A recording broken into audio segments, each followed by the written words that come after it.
S'il devait y avoir une délégation des tâches, est-ce qu'on y serait favorable ou pas, d'une manière générale, ou est-ce qu'on y serait favorable à certaines conditions, notamment la condition que tout le monde soit réuni dans le même lieu et qu'on puisse les voir dans le même cabinet?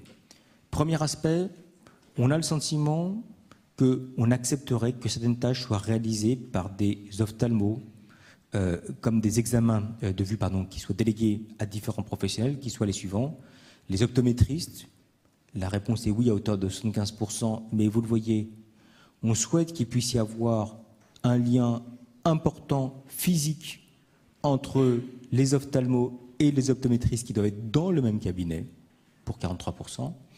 Les orthoptistes, 74%, oui, mais là on le voit avec un lien également dans le même cabinet. Et puis pour les opticiens, à hauteur de 63%, sachant que là le regard est un regard un peu plus mitigé. 30% d'un côté qu'ils travaillent ensemble dans le même cabinet, 33%, pas forcément dans le même cabinet, mais au moins qu'il puisse y avoir une communication par Internet.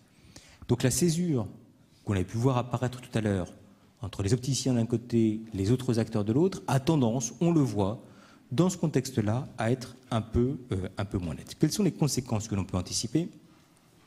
Conséquences positives et négatives. Conséquences positives, réduction des délais d'attente chez les ophtalmologues, possibilité pour les ophtalmos de se concentrer sur les pathologies complexes de la chirurgie, réduction des dépenses de santé. Et on revient à ces deux dimensions structurantes, la question des délais, la question des coûts, qui émergent comme étant des aspects auxquels les Français considèrent que oui, il y aurait des conséquences qui seraient des conséquences positives.